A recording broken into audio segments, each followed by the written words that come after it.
자, 2026년 2월 19일 목요일, 오늘 한국 증시가 그야말로 역사를 새로 썼습니다. 미디어에서는 온통 축포를 터뜨리는 분위기인데요. 하지만 바로 그 순간 누군가는 아주 조용히 탈출하고 있었습니다. 과연 이 화려한 헤드라인 뒤에 숨겨진 진실은 무엇일까요?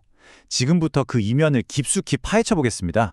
네, 보시는 것처럼 코스피는 반도체주 랠리에 힘입어서 3% 넘게 급등, 사상 최고치를 갈아치웠습니다. 정말 기록적인 숫자죠. 그런데 말이죠. 모두가 이 축제를 즐기는 동안 시장에서 가장 똑똑한 돈은 전혀 다른 방향으로 움직이고 있었습니다. 바로 같은 시각입니다. 외국인 투자자들은 무려 1조 원에 가까운 주식을 팔아치웠습니다. 아니, 국내 투자자들은 환호하면서 시장에 뛰어드는데 왜 이 스마트 머니는 정반대로 빠져나가고 있었을까요? 바로 이 질문, 이게 오늘 우리가 풀어야 할 가장 큰 숙제입니다. 지금부터 데이터와 검증된 이론, 이 두 가지 렌즈를 통해서 이 화려한 상승장 뒤에 가려진 시장의 진짜 얼굴을 한번 들여다보겠습니다. 첫 번째 파트, 강세장의 가면입니다. 이 활활 타오르는 불꽃 같은 랠리, 과연 그 가면 아래에는 어떤 모습이 숨겨져 있을지 지금부터 한번 벗겨보겠습니다. 이 슬라이드를 보시면요, 정말 흥미로운 점이 보입니다. 한국의 수출 실적이 엄청나게 좋아 보이지만 그 속을 들여다보면 오직 반도체 하나에만 기댄 외줄타기라는 거죠. 다른 핵심 산업들은 전부 마이너스인데 반도체만 홀로 질주하는 아주 극심한 K자형 회복을 보여주고 있는 겁니다. 근데 진짜 문제는 따로 있습니다. 중앙은행은 기준금리를 2.5%로 묶어뒀는데 우리가 실제로 은행에서 돈 빌릴 때 내는 이자는 계속해서 오르고 있다는 거예요.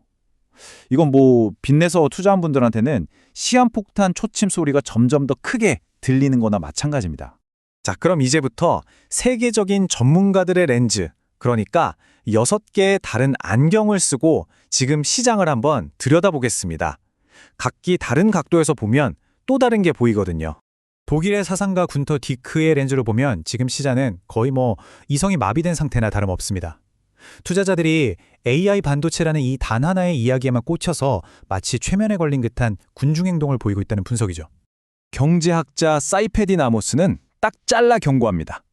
과거의 저금리 정책이 만든 건 건강한 경제 성장이 아니라 단지 투기 거품뿐이었다고요.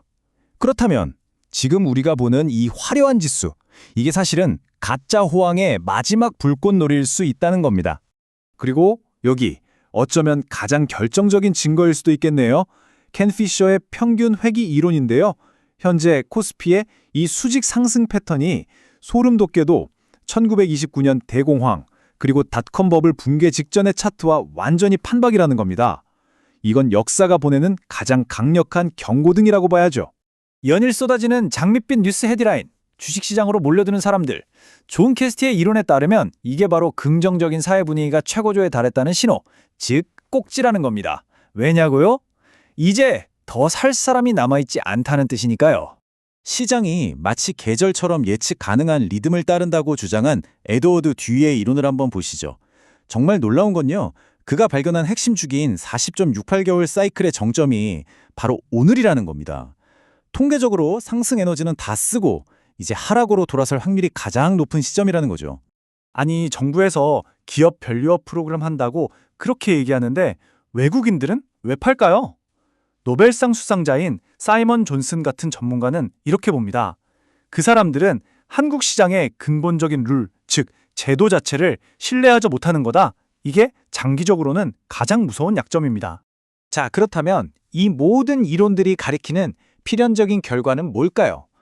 바로 거대한 자본의 이동입니다. 이제부터는 데이터가 어떻게 과대평가된 시장에서 저평가된 시장으로의 자본 이동을 예측하는지 직접 보여드리겠습니다. 그 결과를 MCMC 모델이라는 걸로 10만 번이나 시뮬레이션을 돌려봤더니 상승 랠리가 이어질 확률은 14%에 불과했습니다. 반면에 7% 이상 큰 폭으로 조정받을 확률은 무려 68%에 육박했어요. 숫자는 감정에 휘둘리지 않죠. 이 표가 바로 그 자본의 이동을 구체적인 숫자로 보여주는 겁니다. 결론은 간단해요. 자금이 한국 시장에서 빠져나가서 지금 극도로 저평가된 홍콩과 중국 시장으로 흘러 들어갈 거라는 시나리오입니다.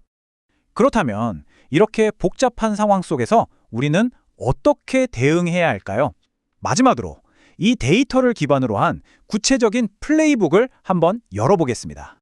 이 전략의 핵심 아이디어는 정말 간단하고 직관적입니다. 한쪽 물통에 물이 가득 차서 넘치면 비어있는 옆 물통으로 물이 흘러가겠죠? 우리는 딱 그 자본의 흐름에 올라타는 겁니다. 첫 번째 전략은 과열된 한국 시장의 하락에 베팅하는 겁니다. 여기서 제일 중요한 건 감으로 하는 게 아니라는 거예요. MACD와 CMF 같은 명확한 데이터 신호가 이제 하락 시작입니다 라고 알려주면 진입하고 목표가와 손절가는 칼같이 지키는 겁니다. 기계처럼요.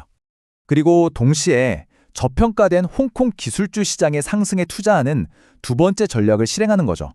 중국 본토 자금이 유입되는 걸 딱 확인한 다음에 진입해서 한국 시장에서의 하락 리스크를 상쇄하고 양방향에서 수익을 추구하는 겁니다.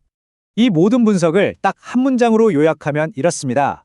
오늘 우리가 목격한 사상 최고치는 성장을 축하하는 축포가 아니라 곧 터질 버블의 교양곡에 가깝다는 겁니다. 결국 선택은 우리 각자의 몫입니다. 이 뜨거운 감정에 휩쓸려서 군중 속에 머무를 것인가, 아니면 이 차가운 데이터를 믿고 과감히 그 반대편에 설 것인가. 여러분은 어떤 선택을 하시겠습니까?